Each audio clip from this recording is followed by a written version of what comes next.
Thank you, Struan. Mrs. President, dear friends, I thank you, and you must pay more attention to what I say. I want to say it here very clearly. If another attack, of course, will be the regime in Iran and Prime Minister Maliki, but this responsibility will be shared by the 28 governments of the 28 member states.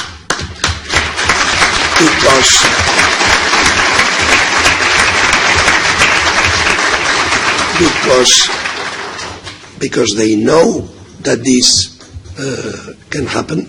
We have been informing them for 2 years, every day, every week. So this must be very clear, because everyone must hold its responsibility. We are very glad that President Mariam Rajavi has accepted once again our invitation.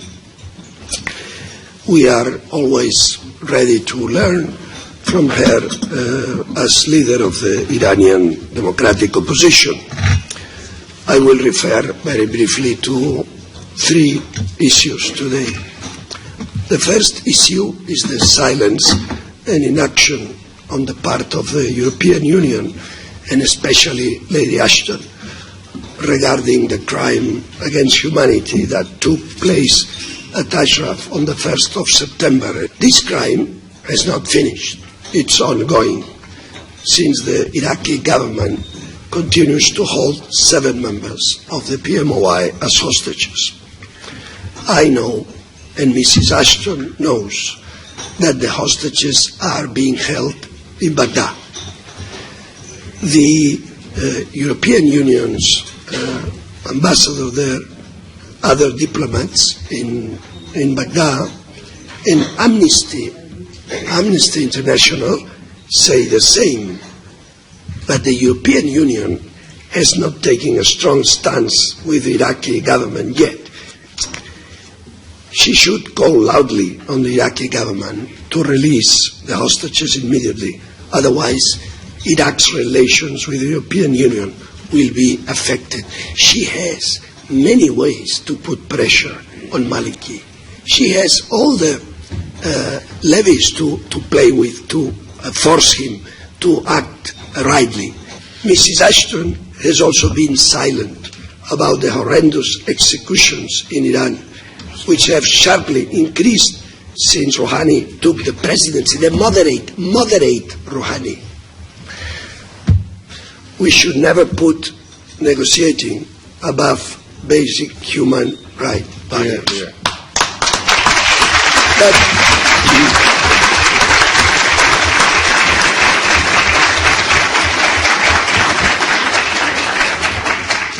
But this negotiation is not even a negotiation. They are pulling her leg, and she's accepting it. So the second issue is the role of the United States, United Nations, and European Union. They have all, Struan was also saying that, they have all violated their legal obligations they signed, and commitments to Ashraf and liberty. And this fact that they are not complying with the legal obligations is what led to the catastrophe the 1st of September in Ashraf. As you know, Prime Minister Maliki is now talking about these 120 arrest warrants, and this will be used to pave the way for another massacre. Many of these ridiculous warrants are for persons who have never been in Iraq, persons that passed away many years ago, some of them. I should remind you that the residents of Camp Liberty were screened by various U.S. agencies for 16 months in 2003. Senior U.S. officials confirmed that there were no charges against them, and on the 2nd of July 2004 recognized them as protected persons under the 4th Geneva Convention. These bodies that were lying on the floor in Ashraf, shot in the head, were protected persons under the 4th Geneva Convention.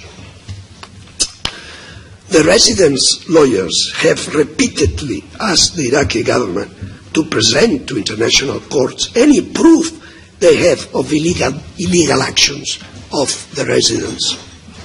Not a single document has been presented, of course, because they do not exist. Meanwhile, evidence of the Iraqi government's evil conduct towards the PMOI members is growing and should lead to a conviction of them and their boss in Tehran. The US, the United Nations, the European Union,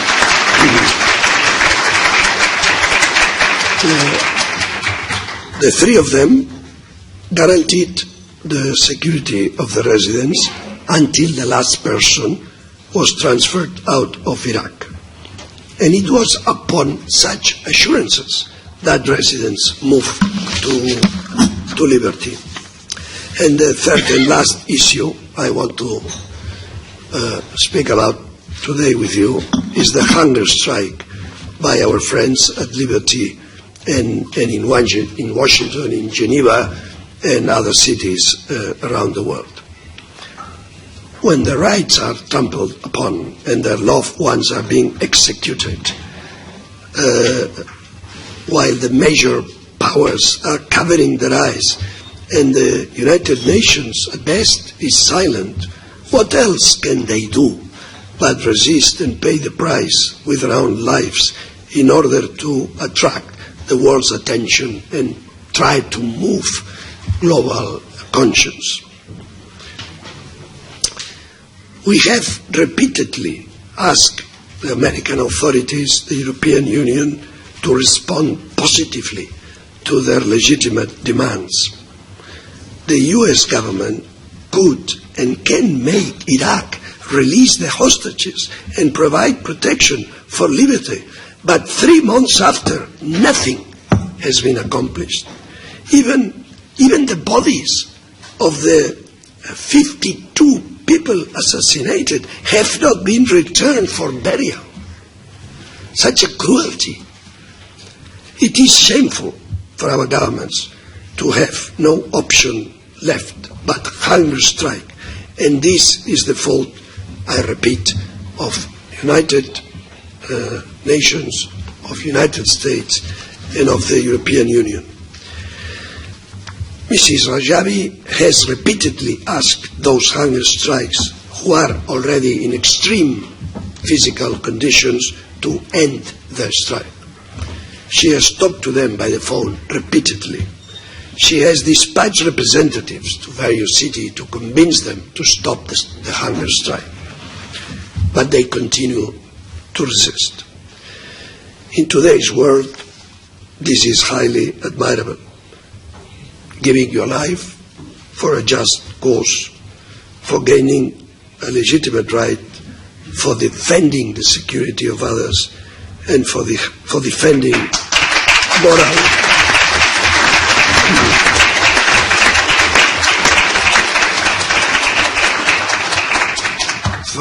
for defending moral values. When I was in Ashraf in 2008, Ashraf was, and I said in that occasion that Ashraf was a symbol and a reference and an example, and today even more, after the sacrifice of these heroes of freedom. I salute them, and I promise, I reiterate our promise that we are in this together, that we here, many members in the European Parliament, we are one Ashrafi among Ashrafis, and we will be until free.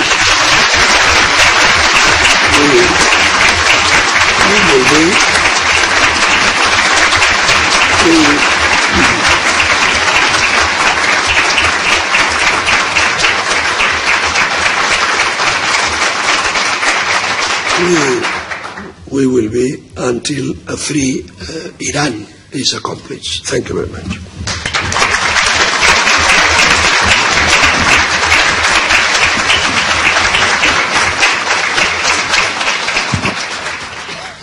Thank you very much, Struan, and again I'd like to join with the other speakers and with all of you in welcoming Mrs. Rejvi. She really is a wonderful, inspirational leader, somebody who is very much in the Joan of Arc mould, somebody who is prepared, if you like, to be burned at the stake, but somebody who simply will not go away despite all of the urgings of the mullahs and Maliki and the mass alliance between Iran on the one hand and Iraq on the other. So, Ms. Rejvi, continue with your good work and you have our full support.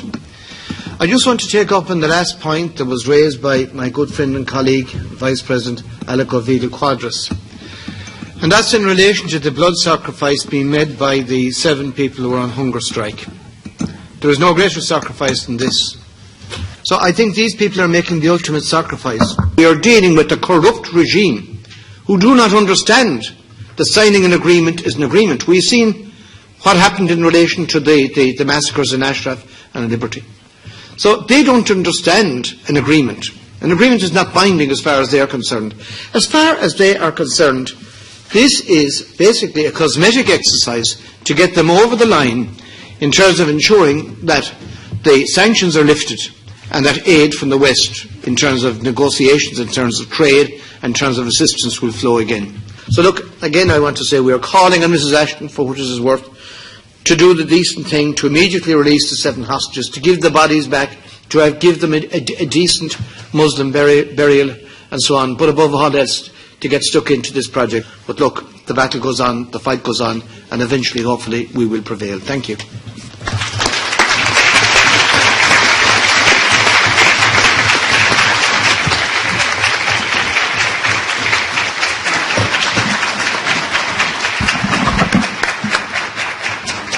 I thank you so much. I am honored to be here and to support a right cause, which is our common cause.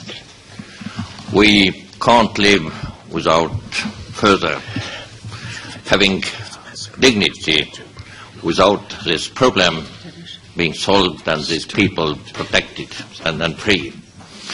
Western world today is worried about Iranian nuclear program, and they seek once and again to reach some sort of compromises with dictators. This is a short-sighted and immoral view, because key to the solution in this very room, these people here, represented by Madame Rajvi and his colleagues, are key to get rid of a terrorist regime, not achieved by doubtful negotiations and immoral compromises, but to be reached on the basis of guaranteeing full human rights to Iranian people, a secular state, equality between women and men, and abstaining from military nuclear program. All these suggestions have come from here. And that's why we need to support these people. It's our common cause, because mullah's dictatorship has the clearest and bloodiest long-time track record in the world. And instead of seriously supporting the opposition, sadly the Western governments are clinging to a hope that it will still be possible to come to terms with mullahs. This is some sort of death, wish of death, because it looks like if the Western governments don't find suitable moderates or doves, they are prepared to invent them, to create moderates. And we see this in the case of the current president. Because what does it mean to come to terms? This means readiness to trust your partner. And if you have a partner that treats you as an enemy, who has violated all possible agreements, how can you come to terms?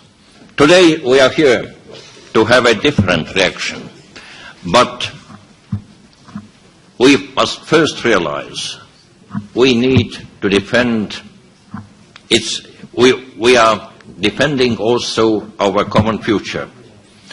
As it has been said, it's the responsibility of 28 member states of the European Union.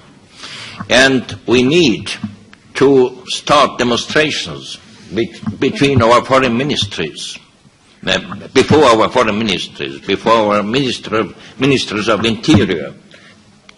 Madame Rajvi has said very clearly what is behind the latest Geneva compromise, so-called compromise.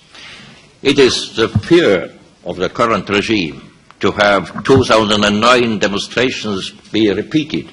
It's in our possibility to put pressure on these weak points and win. Hunger strikes show desperation caused by Western official attitude. But we need to move on. We need to have more solidarity. And we need all to feel that until the solution has been achieved, we are all part of Ashraf and liberty. Thank you.